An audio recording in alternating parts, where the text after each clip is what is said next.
नमस्कार दोस्तों, स्वागत है आप सभी का आरोही यूट्यूब चैनल पर। आइए आज हम देखते हैं उत्तर प्रदेश राज्य विशेष। यह टॉपिक उत्तर प्रदेश पीसीएस परीक्षा, समीक्षा अधिकारी, सहायक समीक्षा अधिकारी, खंड शिक्षा अधिकारी, यूपीएसआई, यूपी सिपाही, यूपी लेखपाल व उत्तर प्रदेश अधीनस्थ लोक सेवा आयोग या यूपीटीपीएससी द्वारा संचालित समस्त परीक्षाओं के दृष्टिकोण से अति महत्वपूर्ण टॉपिक है। आज का टॉपिक आपका है उत्तर प्रदेश में परिवहन व्यवस्था।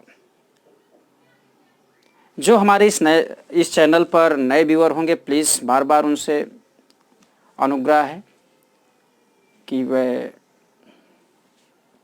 हमारे इस चैनल को सब्सक्राइब कर लेंगे। बेल आइकन ऑल पर प्रेस करिएगा, क्योंकि मैं देख रहा हूँ जितने लोग सब्सक्राइब किए हैं उसमें से 50% ऐसे सब्सक्राइबर हैं जो बेल आइकन ऑल पर प्रेस नहीं किए हैं, और जिसका खामियाजा यह होता है कि आपके पास जो भी वीडियो यहाँ से पढ़ते हैं वो सूचना आपके पास नहीं पहुँच पाती। पहुँचती है तो सर्चिंग में जब वीडियो आता है तब सूचना पहुँचती है, नोटिफिकेशन आपके पास नहीं पहुंच पाता। इसीलिए आपसे विशेष अनुरोध है कि आप लोग बेल आइकन ऑल पर प्रेस करिएगा। लाइक, सब्सक्राइब, कमेंट जरूर करेंगे। आपका कमेंट मेरे लिए विशेष ऊर्जा का स्रोत होता है, वो कमेंट चाहे जिस स्वरूप में हो। आइए हम देखते हैं परिवहन व्यवस्था में। देखा जाए तो परिवहन प्रणाली की शुरुआत प्राचीनतम काल से भी प्रचलन में रहा है। नवपाषाण काल में जब पहिए का आविष्कार हुआ तभी से परिवहन व्यवस्था का प्रचलन हो चुका है। अब इसी में देखें, हम पूरे भारत और विश्व की परिवहन व्यवस्था पर चर्चा ना करके केवल उत्तर प्रदेश पर चर्चा करेंगे, और वो भी जो आपके परीक्षोपयोगी महत्वपूर्ण पॉइंट्स हैं उन पर चूँकि उत्तर प्रदेश में जल परिवहन, वायु परिवहन, सड़क परिवहन, रेल परिवहन अपने में एक विशेष महत्व रखते हैं। आइए देखें कि उत्तर प्रदेश में सबसे पहले 15 मई 1947 को राष्ट्रीयकृत परिवहन व्यवस्था की शुरुआत हुई। 15 मई 1947, जबकि पहली बार बस सेवा लखनऊ से बाराबंकी के बीच चलाई गई। ध्यान आप देंगे, सारे पॉइंट्स महत्वपूर्ण नहीं होते। जैसे हमने आपसे कहा, किसी भी बिंदु का सबसे पहली घटना, सबसे अंतिम घटना और पहले और अंतिम के बीच में अगर कोई विशिष्ट और विचित्र परिघटना घट गई हो या घटना घट गई हो तो वही पॉइंट्स आपके परीक्षा के दृष्टिकोण से महत्वपूर्ण होते हैं। जैसे हमने बताया कि जो ये राष्ट्रीयकृत प्रणाली है, फिर उसके बाद बताया पहली बार परिवहन व्यवस्था लखनऊ से बाराबंकी के बीच, तो ऐसे प्रश्न आपके यहाँ बनते हैं। फिलहाल आगे और देखें, 1 जून 1972 को उत्तर प्रदेश राज्य सड़क परिवहन निगम का गठन हुआ। 1 जून 1972, और उत्तर प्रदेश सड़क परिवहन निगम को 21 परिवहन जोन में बांटा गया है। पॉइंट्स महत्वपूर्ण हो सकता है। अब देखें कि उत्तर प्रदेश से गुजरने वाला सबसे लंबा राष्ट्रीय राजमार्ग संख्या 2 है। सबसे लंबा राष्ट्रीय राजमार्ग संख्या 2 है, और जीटी रोड अलीगढ़ से, राष्ट्रीय राजमार्ग संख्या 2 को जीटी रोड के नाम से पुकारा जाता है। जीटी रोड अपना एक लंबा यात्रा तय करके जीटी रोड बना हुआ है। जैसे आप जानते हैं, प्राचीन काल में मौर्यन साम्राज्य में एक उत्तरापथ मार्ग हुआ करता था, जिसे चंद्रगुप्त मौर्य ने निर्माण करवाया था। उसी उत्तरापथ का नाम कालांतर में बदलकर शेरशाह सूरी रोड हो गया, और 1836 में लॉर्ड ऑकलैंड के समय में इसे ग्रांड ट्रंक रोड के नाम से जाना जाने लगा। ये जीटी रोड का अपना इतिहास है, कई स्टेप से इसमें बढ़ा हुआ है। जैसे हमने बताया कि जीटी रोड अलीगढ़ से नहीं गुजरता। कभी प्रश्न पूछा गया है, कमीशन ने पूछा है पीसीएस में कि किस जिले से, निम्नलिखित में से किस जिले से जीटी रोड नहीं गुजरता? तो अलीगढ़ से नहीं गुजरता। और एक उत्तर दक्षिण कॉरिडोर गलियारा है, उत्तर दक्षिण कॉरिडोर गलियारा, ठीक है, जो पोरबंदर से सिलचर तक, कश्मीर से कन्याकुमारी तक विस्तारित है। और ये उत्तर दक्षिण कॉरिडोर गलियारा उत्तर प्रदेश के झांसी में आपस में क्रॉस करते हैं, आपस में मिलते हैं। उत्तर प्रदेश के झांसी में, ध्यान रखिएगा, क्योंकि ये इसलिए प्रश्न बन जाता है कि दोनों एक दूसरे को ओवरटेक कर रहे हैं, क्रॉस कर रहे हैं, इसीलिए झांसी को राष्ट्रीय राजमार्गों का चौराहा भी हम कहते हैं। आगे बढ़ें। अब उत्तर प्रदेश के प्रमुख एक्सप्रेस वे हैं, आपसे पूछे जाते हैं, कई बार पूछा गया। जो एक्सप्रेस वे के प्रश्न हैं, यहाँ से प्रश्न कैसे बनेंगे? यहाँ से 3-4 प्रकार के प्रश्न बनते हैं कि कोई जैसे गंगा एक्सप्रेस वे हुआ, तो आपसे पूछा जाएगा कि गंगा एक्सप्रेस वे कहाँ से कहाँ के बीच, किस स्थान से किस स्थान के बीच बनी हुई है? तो नोएडा से बलिया के बीच में गंगा एक्सप्रेस वे बनाई जा रही है। अब कितने लेन का है, किसने इसका टेंडर लिया है, कौन बना रहा है? और इसके अन्य विशेषताओं में यह है कि जो और प्रश्न इससे बनते हैं, जो थोड़ा क्रिटिकल प्रश्न होते हैं, वो प्रश्न ये हैं कि ये एक्सप्रेस वे उत्तर प्रदेश के किन किन जिलों से गुजरते हैं और किन किन जिलों से नहीं गुजरते। आइए देखें इन्हीं एक्सप्रेस वे में कुछ महत्वपूर्ण एक्सप्रेस वे पर हम चर्चा करें। पहला express way Ganga express way है। इसके निर्माण की जिम्मेदारी जेपी समूह द्वारा यह निर्मित किया गया है। नोएडा से बलिया के बीच में बनाया गया है। 8 लेन का यह हाई एक्सप्रेस वे है। 1047 किलोमीटर लंबा है। और किन जिलों से गुजरता है ध्यान रखेंगे, मैप में आप लोग देखेंगे, सारे मैप बनाना संभव नहीं है, इसलिए थोड़ा उस पर ध्यान नहीं। आप लोग स्वतः एक मैप अपने पास किसी स्टेट का या ज्योग्राफी का, उत्तर प्रदेश का अध्ययन करते समय आपके हाथ में मैप होना अनिवार्य होता है।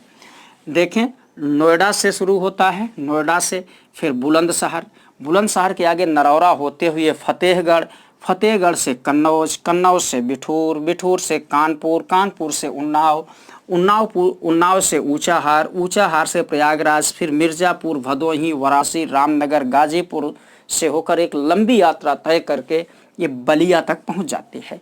अब यहाँ से देखना है, आप लोग देखें कि इनमें से जो जो ज़िले पड़ रहे हों सामने उसको देख लेंगे।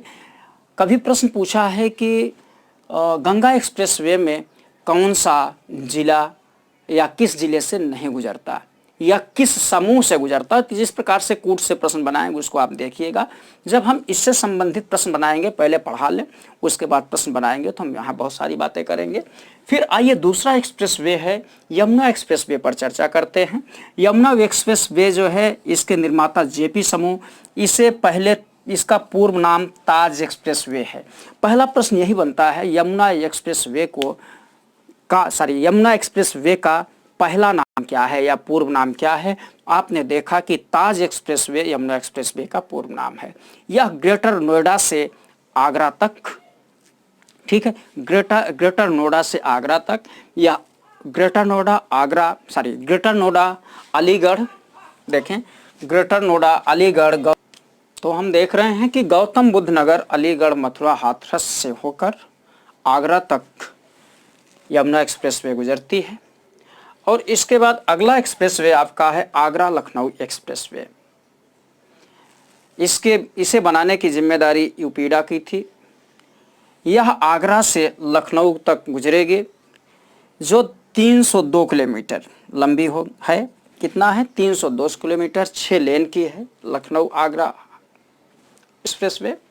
यह आगरा, फिरोजाबाद, मैनपुरी, इटावा, औरैया, कन्नौज, कानपुर नगर, उन्नाव, हरदोई होते हुए लखनऊ तक ये पहुंच रही है। तो इसमें आप देखेंगे कि प्रश्न कैसे यहाँ से बनेंगे। पहला प्रश्न बनेगा कि आगरा लखनऊ एक्सप्रेसवे के निर्माण की जिम्मेदारी किसकी है? यूपीडा की है। कितने किलोमीटर है? 302 किलोमीटर है। कितने लेन की है? 6 लेन की है। और 8 लेन तक विस्तारित करने की इसकी योजना है। और इसे ये भारत का पहला ग्रीन फील्ड एक्सप्रेसवे है, पहला ग्रीन फील्ड एक्सप्रेसवे है। ठीक है। और फिर अगला प्रश्न इसमें से बनेगा कि किस जिले से गुजर रहा है, किस जिले से नहीं गुजर रहा है। इन बिंदुओं पर आपको विशेष ध्यान देना होगा। ठीक है। अब देखें पूर्वांचल एक्सप्रेसवे। पूर्वांचल एक्सप्रेसवे की लंबाई 353.41 किलोमीटर है। ये 6 लेन में बनी है, 8 लेन तक विस्तारित करने की योजना है।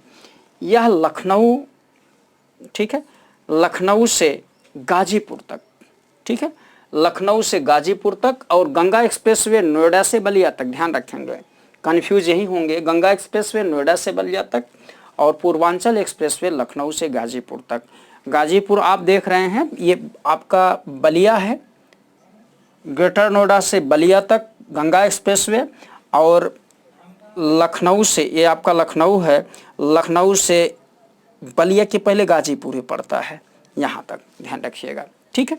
आए देखें, पूर्वांचल एक्सप्रेसवे की बात हम कर रहे थे। 353.41 किलोमीटर, 6 लेन की है, 8 लेन तक विस्तार योग्य है। लखनऊ, बाराबंकी, अमेठी, सुल्तानपुर, अयोध्या, अंबेडकर नगर, आजमगढ़, मऊ होते हुए गाजीपुर तक यात्रा तय करेगी।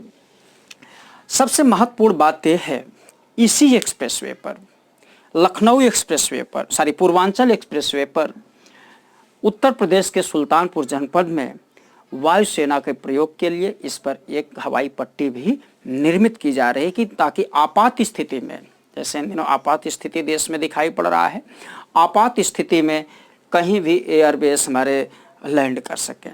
ठीक है।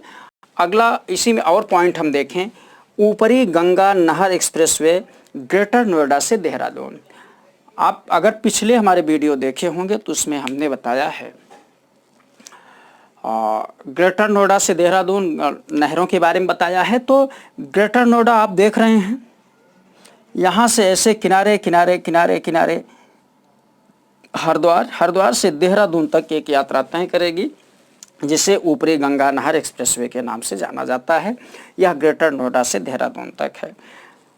अब एक प्रश्न फिर आपसे पूछा जाता है, लखनऊ योजना किससे संबंधित है?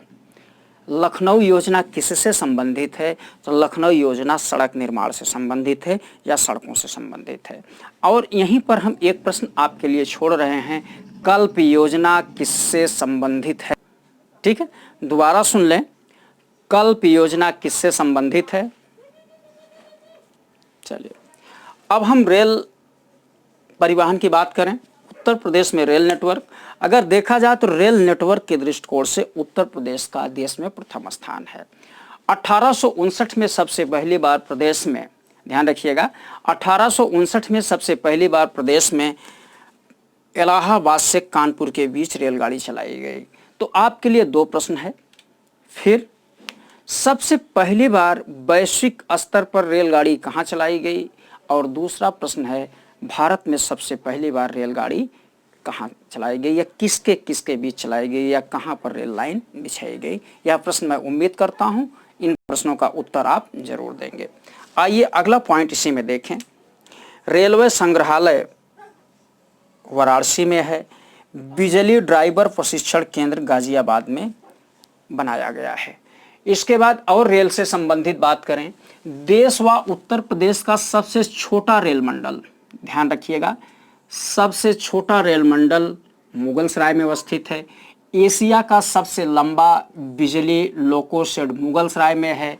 विश्व का सबसे लंबा प्लेटफार्म गोरखपुर में है, जिसकी लंबाई 1.13 किलोमीटर है। भारत का तीसरा रेल कोच कारखाना, मोस्ट इंपॉर्टेंट है, कई बार पूछा गया है, भारत का तीसरा रेल कोच कारखाना उत्तर प्रदेश के लालगंज रायबरेली में अवस्थित है। कई बार प्रश्न पूछा गया है और फिर पूछे जाने की संभावना है। और फिर अगला इसी में है, रेल पहिया कारखाना रायबरेली में बनाया गया है। रेल सुरक्षा आयोग का मुख्यालय लखनऊ में अवस्थित है।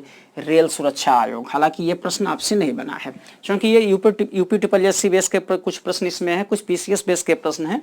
अगला प्रश्न आपके इस रेल व्यवस्था में, रेल परिवहन में कई बार पूछा गया है, लगभग उतनी ही बार पूछा गया है जितनी बार आपसे रेल कोच कारखाना पूछा गया लालगंज। तो ये डीजल लोकोमोटिव वर्क्स पूछा गया जाता है कि डीजल लोकोमोटिव वर्क्स कहाँ अवस्थित है या किस जगह पर स्थापित है, जिसे आप DLW के नाम से जानते हैं। यह वाराणसी में स्थापित है। 1956 में प्रथम राष्ट्रपति डॉक्टर राजेंद्र प्रसाद, और diesel locomotive works DLW Manduadih Varanasi, इसके शिलान्यास डॉक्टर राजेंद्र प्रसाद जो 1956 में भारत के प्रथम राष्ट्रपति थे, इन्होंने किया हुआ था। यहाँ से प्रश्न बनेगा कि डीजल लोकोमोटिव वर्क्स कहाँ अवस्थित है, तो डीजल लोकोमोटिव वर्क्स वाराणसी में अवस्थित है। अब फिर अगला प्रश्न बनता है कि यह कौन सा रेल इंजन बनाता है, डीजल की विद्युत। तो प्रारंभ में ये केवल डीजल इंजन बनाता था, 1956 से लेकर 2017 तक ये डीजल इंजन ही बनाता रहा। 2017 से ये रेल इंजन भी बनाना प्रारंभ कर दिया। अब इसी के साथ हम अगली परिवहन व्यवस्था, जल परिवहन की चर्चा करें तो उत्तर प्रदेश से राष्ट्रीय जलमार्ग नंबर 1 जो अंतर्राज्यीय जलमार्ग है और ये सबसे बड़ा जलमार्ग है, इसे राष्ट्रीय जलमार्ग हाईवे नंबर 1 जाना जाता है। इलाहाबाद से हल्दिया तक गुजरता है। उत्तर प्रदेश में बलिया तक इसकी स्थिति लोकेशन दिखाई पड़ता है। इसकी शुरुआत 1986 में प्रधानमंत्री राजीव गांधी जी ने इसका करवाया था। अब इसी में हम वायु परिवहन की बात करें, वायु परिवहन से निश्चित ही एक प्रश्न पूछा जाता है। आइए थोड़ी सी चर्चा कर लें। ये इंदिरा गांधी नेशनल एवियन अकादमी खूब पूछा जाता है कि इंदिरा गांधी नेशनल एवियन अकादमी कहाँ है, तो रायबरेली के फुर्सतगंज में है। फिर नागरिक उड्डयन प्रशिक्षण केंद्र कहाँ है, बमरौली में है, प्रयागराज। फिर national parachute training college Agra में है, आगरा का लोकेशन आप देख रहे होंगे। फिर आर्मी एवियन सेंटर कहाँ है, झांसी में है, आर्मी एवियन सेंटर झांसी में है। Aditya Birla group, most important ये भी हो सकता है, आदित्य बिरला ग्रुप ने म्योरपुर सोनभद्र में है निजी हवाई अड्डा, म्योरपुर सोनभद्र में है निजी हवाई अड्डा, आदित्य बिरला ग्रुप ने यहाँ पर निर्माण किया है। और एक प्रश्न और आपसे कई बार पूछा गया है इंदिरा गांधी अकादमी, और जो अब प्रश्न मैं आपसे पूछ रहा हूँ, भारत में पहली बार रेल डाक इलाहाबाद से नैनी के बीच में 18 फरवरी 2019, ध्यान दें 18 फरवरी 2019 को पहली बार चलाई, 1911 को 18 फरवरी 1911 को पहली बार चलाई गई। और भारत ने पहली टेलीग्राफ सेवा आगरा से कोलकाता के बीच मार्च 1854 के बीच प्रारंभ की गई। अब इसके अलावा कुछ हवाई अड्डे हैं, उन पर हम चर्चा कर लेते हैं। उत्तर प्रदेश में अंतर्राष्ट्रीय और राष्ट्रीय स्तर के हवाई अड्डे हैं। देखा जाए तो 5 अंतर्राष्ट्रीय हवाई अड्डे हैं। पहले इनका लोकेशन समझ लिया जाए। ताज अंतर्राष्ट्रीय हवाई अड्डा ग्रेटर नोएडा में है, ध्यान देंगे, ताज अंतर्राष्ट्रीय हवाई अड्डा ग्रेटर नोएडा में है। ये कंफ्यूज ये करेगा, अगर हम ताज का नाम लेंगे तो ग्रेटर नोएडा के नीचे आगरा आपको दिखता है, आप आगरा लगाते हैं, किंतु आगरा गलत होगा। ताज अंतर्राष्ट्रीय हवाई अड्डा, फिर ग्रेटर नोएडा, फिर उसके बाद चौधरी चरण सिंह अंतर्राष्ट्रीय हवाई अड्डा, यह लखनऊ है। पहले इसका नाम अमौसी के नाम से जाना जाता है, चौधरी चरण सिंह अंतर्राष्ट्रीय हवाई अड्डा लखनऊ। फिर एक और अंतर्राष्ट्रीय हवाई अड्डे की हम चर्चा करें, लाल बहादुर शास्त्री अंतर्राष्ट्रीय हवाई अड्डा, लाल बहादुर शास्त्री अंतर्राष्ट्रीय हवाई अड्डा वाराणसी में है। इसका पूर्व नाम बाबतगंज हवाई अड्डा है। अब अगला अंतर्राष्ट्रीय हवाई अड्डा है कुशीनगर अंतर्राष्ट्रीय हवाई अड्डा, कुशीनगर में स्थित है। ये अंतर्राष्ट्रीय हवाई अड्डे हैं। 5 अंतर्राष्ट्रीय हवाई अड्डे आपको दिखाई पड़े हैं। तो इसके अतिरिक्त यहाँ से प्रश्न कैसे पूछते हैं, इन हवाई अड्डे और इनका पूर्व नाम, इनका वर्तमान नाम, इनकी अवस्थिति, ये किस जिले में स्थित हैं। इसके अलावा कुछ अन्य हवाई अड्डे हैं, उनको हम देख लेते हैं। सरसावा हवाई अड्डा सहारनपुर में है। फिर उसके बाद हिंडन हवाई अड्डा गाजियाबाद में है। फिर जेवर निजी क्षेत्र का हवाई अड्डा है, गौतम बुद्ध नगर में है। खेरिया हवाई अड्डा आगरा में है। सैफई हवाई अड्डा इटावा में है। फुर्सतगंज हवाई अड्डा रायबरेली में है। बमरौली हवाई अड्डा प्रयागराज में है। और चकेरी हवाई अड्डा कानपुर में है। ठीक है, इस प्रकार से एक और है मेरठ में डॉक्टर भीमराव अंबेडकर हवाई अड्डा। ये उत्तर प्रदेश के महत्वपूर्ण हवाई अड्डे या वायु परिवहन के साधन हैं। इस प्रकार से आपने देखा उत्तर प्रदेश में सड़क परिवहन, रेल परिवहन, वायु परिवहन, जल परिवहन को आपने देखा और उससे महत्वपूर्ण प्रश्नों को आपने देखे। और आशा नहीं, मुझे पूर्ण विश्वास है आप लोग अच्छे से समझे होंगे। और जो मैं प्रश्न पूछा हूँ उन प्रश्नों का उत्तर निश्चित आप कमेंट बॉक्स में देंगे। और इस चैनल को आप लाइक, शेयर, कमेंट ज़्यादा से ज़्यादा करें ताकि बेहतर से बेहतर हम कार्य आपके लिए कर पाएँ। नमस्कार, धन्यवाद।